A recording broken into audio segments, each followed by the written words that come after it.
Today we're going to talk about handstand push-ups. The goal today is to prepare you for the open and to make you better at what you currently have so that you can improve your handstand push-up form. A couple of different things administratively for the open that most people need to incorporate in their game. Remember how we set up the height the last year? We had the stand with your feet under your hips, reach tall, and 4 inches below your wrist. And what that does is it sets a mark that you have to get your feet over for that handstand push-up to count. A handstand push-up starts in the up position. So whenever you start your handstand push-up, you can't roll onto your head into a tripod and then push up out of that and have that count for your first handstand push-up. You have to start in the up position and then just like a regular push-up, go down and then up for that handstand push-up to count. So as you're working today, think about those things and kind of remember to push as tall as you can and always start your counting by what you're starting in the up position. The biggest thing with handstand push-ups that I'm concerned about is how people crash down on their head all the time and end up getting neck and back injuries. So just make sure that you are able to control it. The way we're going to position our hands and control our body today should help you be able to absorb some of that using your tricep muscles. So we're going to start basic today, and I want to think about the pike push-up and use that as a transition into the handstand push-up talk. Whenever you're doing a pike push-up, you're going to establish a tripod with 3 points, with your hands being 2 to the point. Whenever your head goes on the ground, it's going to be your 3rd point, and it's going to form a triangle, not a straight line.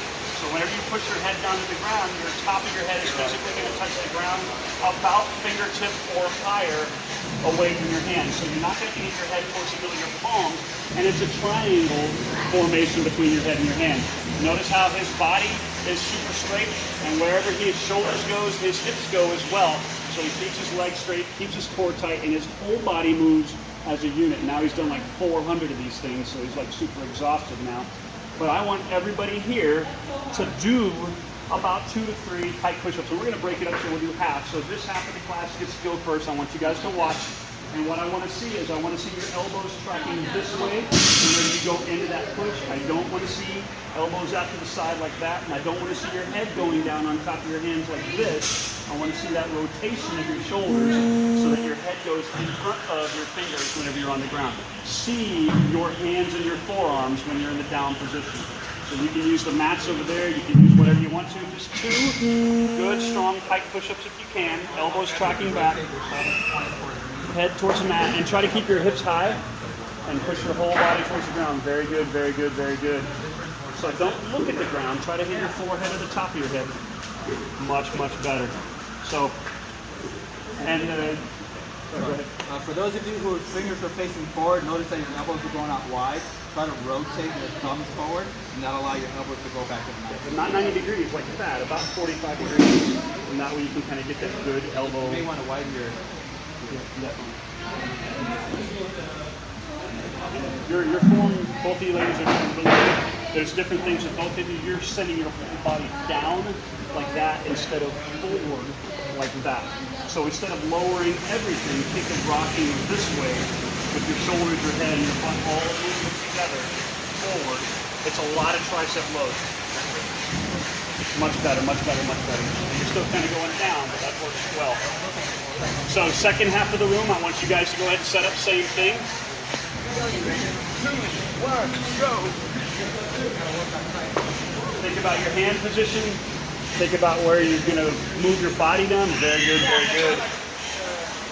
Good, Mr. Juan. Good, Derek. Good push-up, Debbie. And your head is going straight between your hands, Marlena. Think about rocking your whole body forward. Same thing. Savannah, you're going straight down towards the middle of your hands instead of forward. Derek, you're going straight between your hands too. So think about, you want to be able to see your hands and arms whenever your head is on the ground. So there you go. Perfect, perfect, perfect. One, you can do like a million good. There you go. And that does become easier for you to keep... So go ahead and relax. Yes. So, and Robin, those look really good. With the mechanics that we're using on these pike push-ups, it's going to end up being the same mechanics you use in the handstand push-up. But you notice how it feels like a rotation in the shoulders, like you're almost, you ever know those pullovers in LA Fitness where you move your shoulders through that range of motion?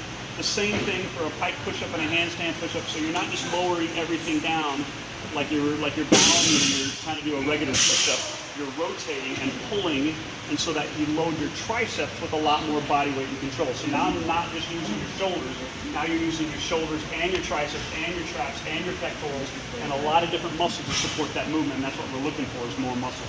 I had everybody bring out a PVC pipe, and I want you to, can you demo all to go? I want you to think of a push press, and if you can grab and follow along with your PVC pipe, whenever you start with your push press, you're in a front rack position with the bar, in a good front rack position with your elbows in front of the bar.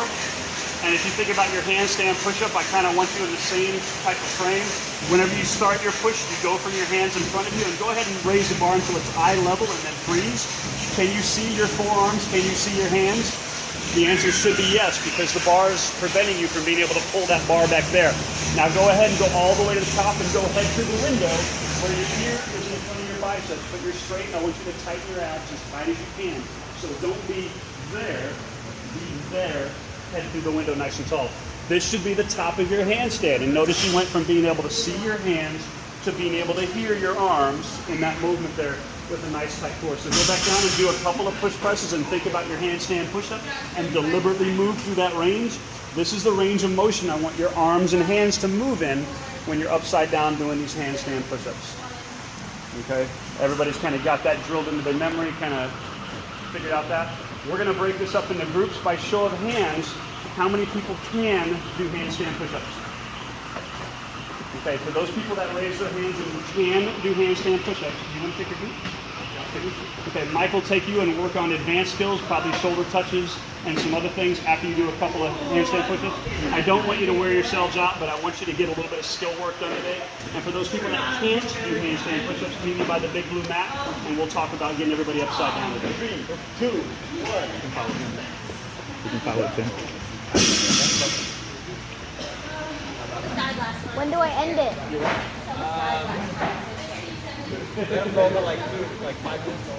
It's at 7:14. I know you're upside down at least, because I saw a couple upside down. Have you been upside down? Your hands stay hold? Yeah. On your hands or on your head?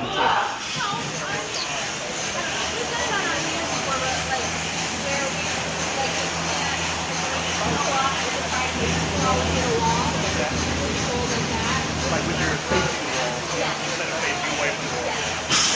That's not bad. We can start from there. Like you've done a handstand upside down facing out away from the wall, and you've done a handstand facing away from the wall. You tried. You flipped upside down. And I did, and I fell. I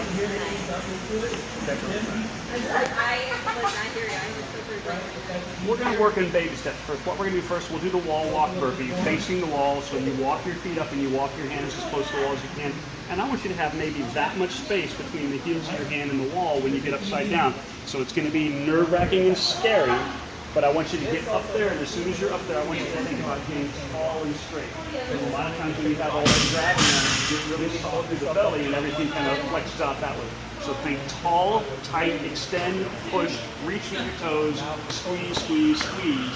You get as tall as you can, and then come right back down away. And I'll give you little barking commands like good, more, closer, whatever you need. We'll go one at a time. Instructions for your first in line.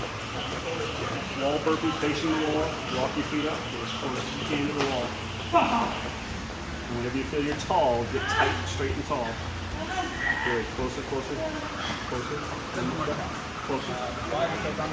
Just on your toes, straighten your body and reach as tall as you can. Squeeze everything. Good. Come on down.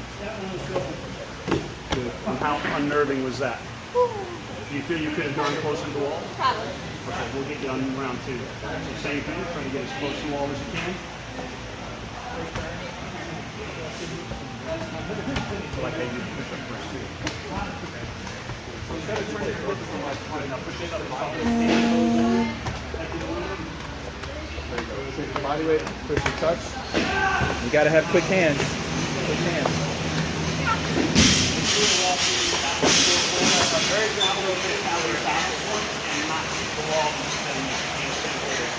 So you were pretty vertical. That's okay. I want you to push yourself to do those steps today.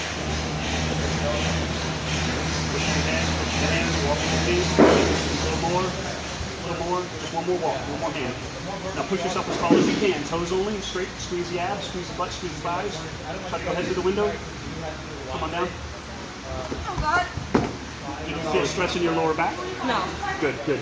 So that means your abs were engaged and you were keeping nice and tight through there. So just a little bit more confidence and like maybe that much more, one more baby step towards the wall and you would have been good. You ready, Chris? Good. Super tall, super tall. About one more step. Good. Now straight and tall, just toes only. Come down. Good, good. And you felt that moment of weightlessness where you're like balancing yourself. How did that feel? Out of control? In control? What would you have had done to stay in balance? Nothing. So that's the feeling of being I want to work on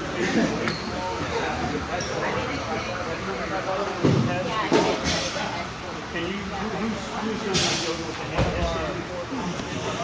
What I'm looking for is you're going to go on the mat and we're going to keep that tripod. And I don't want to make it a tripod. I want to make it a tripod. Now kick your feet up so that your head and hands are the only thing on the floor and you're straight and tall. And I want to work on tall and tight with your heels against the wall. So take the tripod, you're on the crown of your head, kick up, heels nice and tall, you're there, and then you come down. Super easy. Have him do it like once and then you can cut it. Probably going to start. I can't do that one. I fell on my head last time. And then But you're on your head to begin with this time. You're not going to leave your head. And it's the top of your head, not your forehead, not the bald spot on my head, the top of your head. And you have to be there the whole time. So the top of your head about right here, and here, and here. And you're just going to be like this.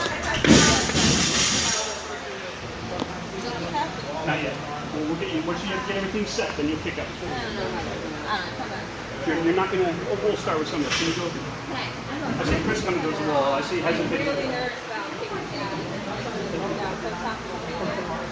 going to be on your head and on your hands. So your hands on the ground, you're on your knees, and you take your hands back a little bit. Okay, right there, right there. Now put your head in front of your fingertips on the top of your head. Work closer towards the wall, to the top of your head. Okay, so not your forehead, but the top of your head. Not the forehead, but your top. Right, yeah, there.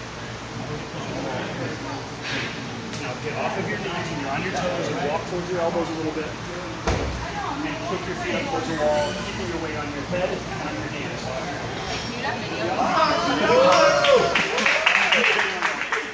Nobody's going to see this except for our millions of fans on Facebook. I'm going to be here to help you. Yep, just take a turning upside down and taking one foot, take your strong foot, and the other foot will follow. And I'll be here to help you. When they're You're going to be on top of your head, the most strength are here, and then your hands are going to help you balance like a left and right rudder, and you're going to be on 3 points, your head and your hands.